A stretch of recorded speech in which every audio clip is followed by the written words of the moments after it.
Hello and welcome to this GeoStudio webinar focusing on field stresses, one of the recent additions to our products. I'm Vincent Castonguay. I work as a research and development specialist with the Geoslope engineering team here at Sequent. Today's webinar will be approximately 30 minutes long. Attendees can ask questions using the chat feature. I will respond to these questions via email as quickly as possible. A recording of the webinar will also be available so participants can review the demonstration at a later time. GeoStudio is a software package developed for geotechnical engineers and earth scientists, comprised of several products. The range of products allow users to solve a wide array of problems that may be encountered in these fields. Today's webinar relates specifically to Sigma W. Those looking to learn more about the products, including background theory, available features, and typical modeling scenarios, can find an extensive library of resources on the GeoSlope website. There you can find tutorial videos, examples with detailed explanations, and engineering books on each product. Calculating in situ stresses that apply to a domain is one of the most important steps in any stress-strain numerical analysis. Large-scale geological processes such as tectonic plate movements can greatly influence field stresses at large depth. Sigma W now offers an in-situ analysis type that can help easily specify these stresses. Today's webinar will be divided into two parts. We will first review the basics of field stresses before looking into how to use Sigma W to model these. Interested users are encouraged to download the underground tunnel excavation practical example from our website, which includes both an explanatory PDF and a GeoStudio file. There are three methods one can use to initialize in situ stresses in a Sigma W analysis. By using the gravity activation method, gravity is applied to create a vertical stress field using the unit weight of the soils involved. Poisson's coefficient and the geometry of the domain will then control how horizontal stresses develop in response to the vertical stresses. As for the gravity activation, the K-knot procedure uses gravity to initiate a vertical stress field in the domain. This time, however, horizontal stresses are calculated by enforcing a defined K-knot value. Users should consult the Sigma W manual for more information about the K-knot procedure and to learn when this procedure should and should not be used. The last way to initialize stresses in Sigma W is to proceed via a user-specified stress field. In this case, gravity will be ignored in favor of a set of stress quantities and directions specified by the user. At large depth, tectonic forces and other large-scale geological processes can greatly influence in situ stresses, producing what are called locked-in stresses. These stresses exist within the rock mass and cannot be calculated by simply considering the unit weight of the rocks and soils above, like we conventionally do for shallow ground calculations. Tools such as the World Stress Map exist to help engineers and geoscientists estimate the magnitude and orientation of these locked-in stresses at various locations around the globe. Direct measurement of stresses using stress cells or indirect methods such as evaluating breakout orientation in a tunnel or raise are also used for determining the in-situ stress conditions. Such tools provide the necessary inputs to specified field stresses for a Sigma W analysis where such stress patterns are expected. As we will see in greater details later on in this webinar via a practical example, field stresses are specified in Sigma W through the Defined drop-down menu. When defining new field stresses, the major principal stress, Sigma 1, the minor principal stress, Sigma 3, and the out-of-plane stress, Sigma Z, are specified. In addition, the direction of the major principal stress, alpha, must also be specified. The orientation is taken as positive counterclockwise from the x-axis. The stresses hence defined will be applied uniformly to each element from the regions that are selected. Let us look at a few simple application cases. Imagine this square represents the domain to which field stresses are to be applied.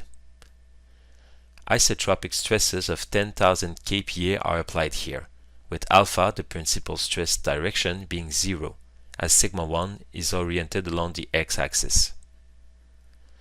By choosing a non-zero value for alpha, for example minus 35 degrees here, the orientation of the applied stresses is rotated. Remember that alpha is positive counterclockwise. Here, I have also specified varied values for the three stress components, creating an anisotropic stress field. Remember that when specifying these stresses, the largest stress should always be sigma 1, the major principal stress.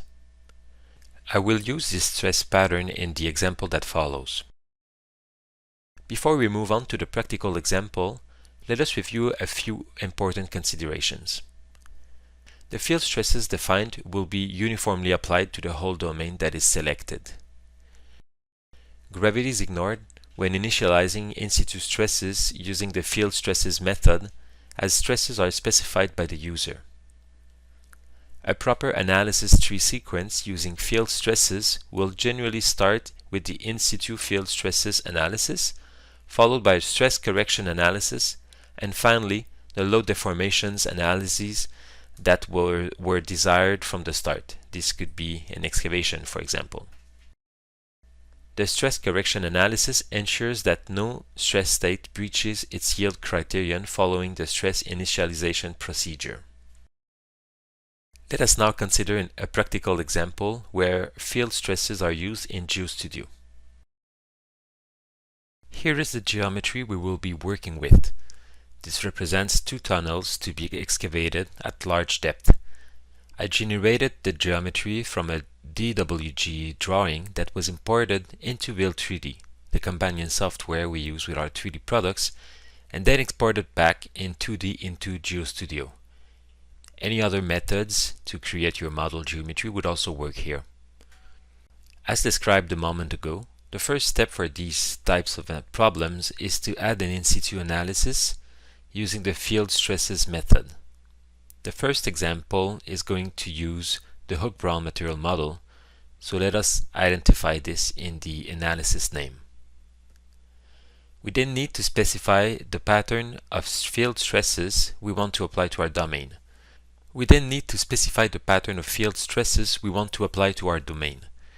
I will be using the pattern shown earlier, where the major principal stress, sigma 1, is oriented at an angle of minus 35 degrees from the x-axis with a value of 12,000 kPa.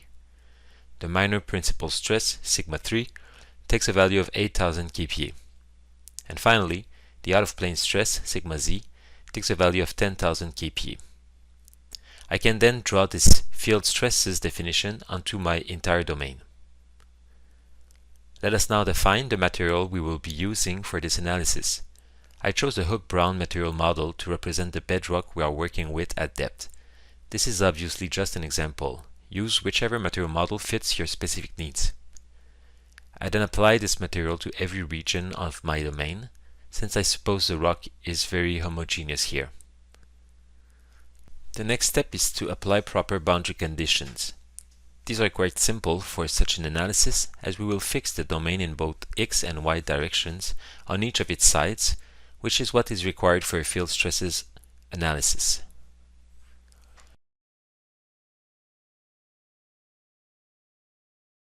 Lastly, I make sure that secondary nodes are turned on for better precision and that the size of the elements is appropriate.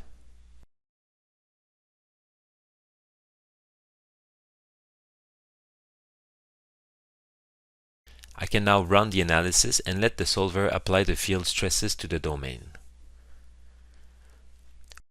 Once the solver is done, I can verify that the stresses are correctly applied by going into Results and then View Result Information.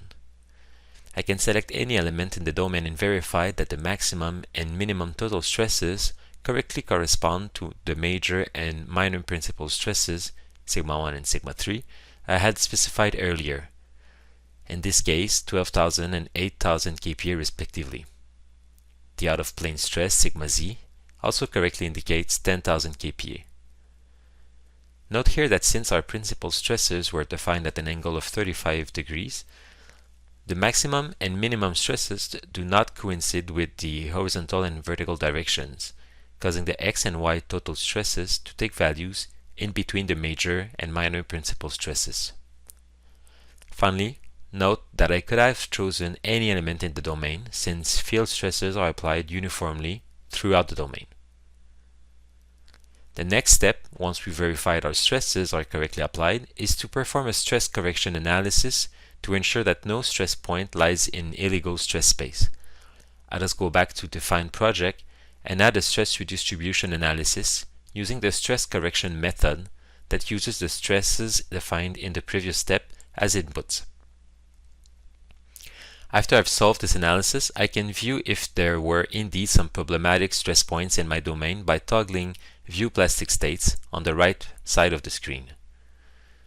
In this case, all was good since there are no elements that turned yellow. In a separate example I will show in a few minutes, we will see how that looks when stresses have been corrected. Now that I know I have a correctly defined stress field, I can proceed with the excavation of the first tunnel by adding a load deformation analysis to my analysis tree.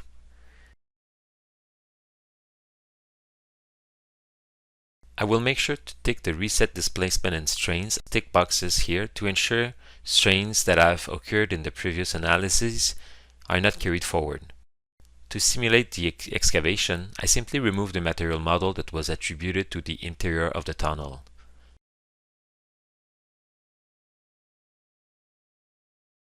I can now launch the solver. Once the results have computed, I can view various results like the accumulated displacement field in the domain. Here we can see that the bottom of the excavation is bulging up. By exaggerating the mesh deformation, we can see this more clearly. In a sense, the large stresses that exist in the domains are causing the tunnel to close in on itself following the excavation.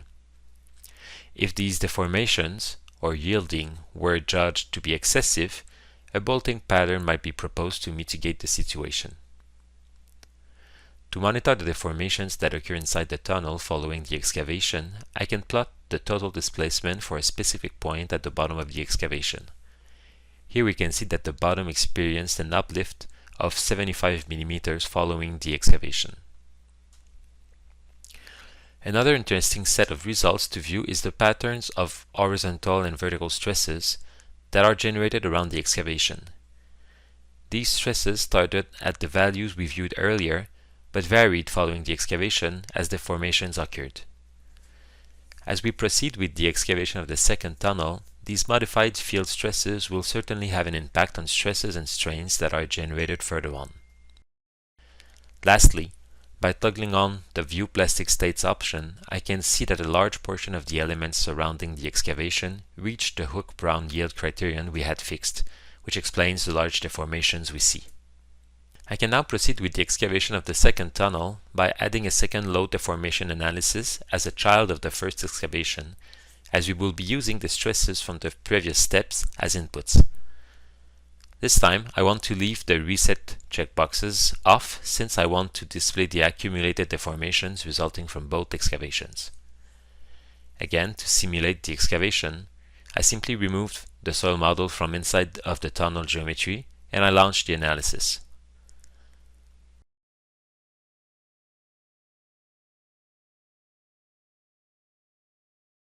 As you can see, the excavation of the second tunnel modified the field stresses again, which caused additional deformations to propagate, including in the first excavated tunnel. By going back and forth from the first to the second excavation phases in the analysis tree, I can see how vertical and horizontal stresses varied as a result of the second excavation. As you can expect, the second excavation caused the region of plastic states to expand even further. This caused deformations in excess of 110 mm to develop at the base of the first tunnel. Let us now consider a second example using the same geometry but with different materials. Since the simulation steps I want to perform will be the same as the previous analysis, I can simply right-click on the first analysis and then select Add Analysis and then Clone, and choose to clone the whole analysis branch. I then update the names of the newly created analyses to keep my analysis tree well organized.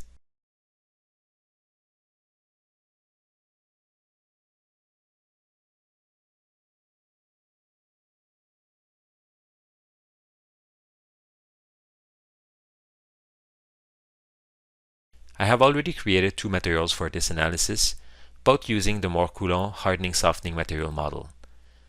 The first material is called Morcoulon and represents the good quality bedrock. It uses functions to define both its effective cohesion and friction angle. These functions define how each parameter will vary as deviatoric plastic strains develop in the material during shearing.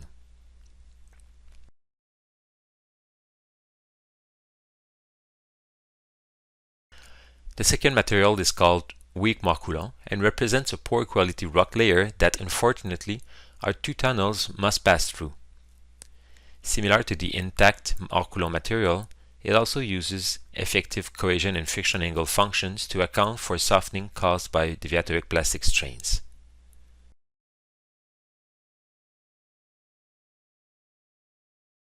As shown on this plot, the weak Morcoulon material only offers approximately a third of the resistance compared to the intact material when subjected to triaxial loading. I can now draw both of these materials to the appropriate regions of the domain. I must ensure that I draw these new materials to the whole analysis tree. To do this quickly, I can check the Apply to Multiple Analyses box and select each analysis part of the second example.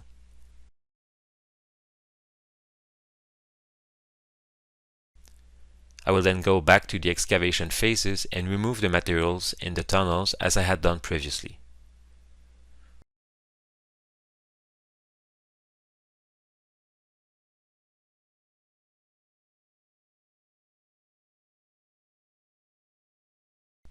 I can now solve the in-situ analysis and verify again that the field stresses were correctly applied. I am using the same field stresses definition as previously here.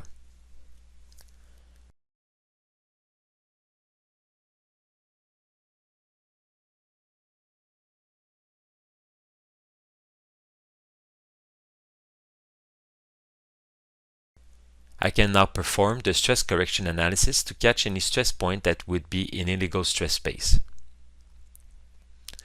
Once the analysis is done, by toggling the plastic states on, we can see that every element where the weak Morcoulon material was applied is flagged as being plastic. This means that the field stresses applied on the first step were sufficiently intense to bring these elements past their yield criterion. The stress redistribution algorithm was hence activated, and excess stresses were redistributed to neighboring elements until no element remained in illegal stress space. The contour plots of horizontal and vertical stresses now show variations in the domain as a result of the redistribution of stresses that occurred. This showcases the importance of performing the stress correction analysis for these types of simulations. Ideally, you do not want any areas of your domain to undergo plastic deformation prior to excavation steps, which is why we do the stress redistribution analysis. If there is plastic deformation prior to excavating, after the stress redistribution analysis, then the material strength or field stresses might need to be adjusted accordingly. In our case, stresses were adjusted by around 0.1%, which is quite reasonable. If very large stress corrections are needed, or if the whole domain is yielding, it should be a red flag for us to reconsider our simulation inputs. In any case, we need to start from well-defined initial conditions. Had we not done the stress redistribution analysis, we would have started our subsequent load deformation analyses with the wrong stresses, which would have resulted in larger deformations than what we would have expected. Now that we have a valid stress state in the whole domain, we can go ahead and solve the load deformation analysis that corresponds to the excavation of the first tunnel. This time, the shear deformations that occur within the domain are a lot more intense than in the first example, since the weak Morcoulon material shows intense plasticity. We can see that the bottom left corner of the excavation displays large deformations. Looking at the same center point in the excavation as previously, we can now see vertical deformations that reach almost 200 millimeters. Finally, let us solve the analysis for the excavation of the second tunnel.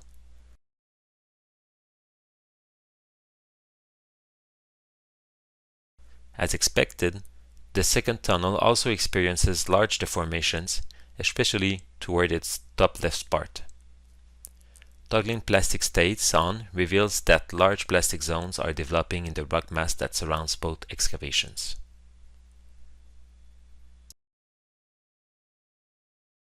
This concludes our webinar on field stresses in sigma W. The webinar first reviewed the basics of field stresses and why such stresses can exist at larger depth. We then moved on to a practical example where field stresses were used to simulate stress conditions surrounding tunnel excavations in a rock mass. With the example featuring a weak Moore-Coulomb material, we saw the importance of performing a stress correction analysis after the field stresses have been initialized to ensure that we start our subsequent load deformation analyses with a valid stress state. Don't forget that you can download a similar example from our website if you want to give this workflow a try by yourself. If you'd like some new features and capabilities added for field stresses in sigma W, don't hesitate to make suggestions by submitting support requests. We have now reached the end of this webinar. A recording of the webinar will be available to view online. Please take the time to complete the short survey that appears on your screen so we know what types of webinars you are interested in attending in the future. Thank you very much for joining us and have a great rest of your day. Goodbye.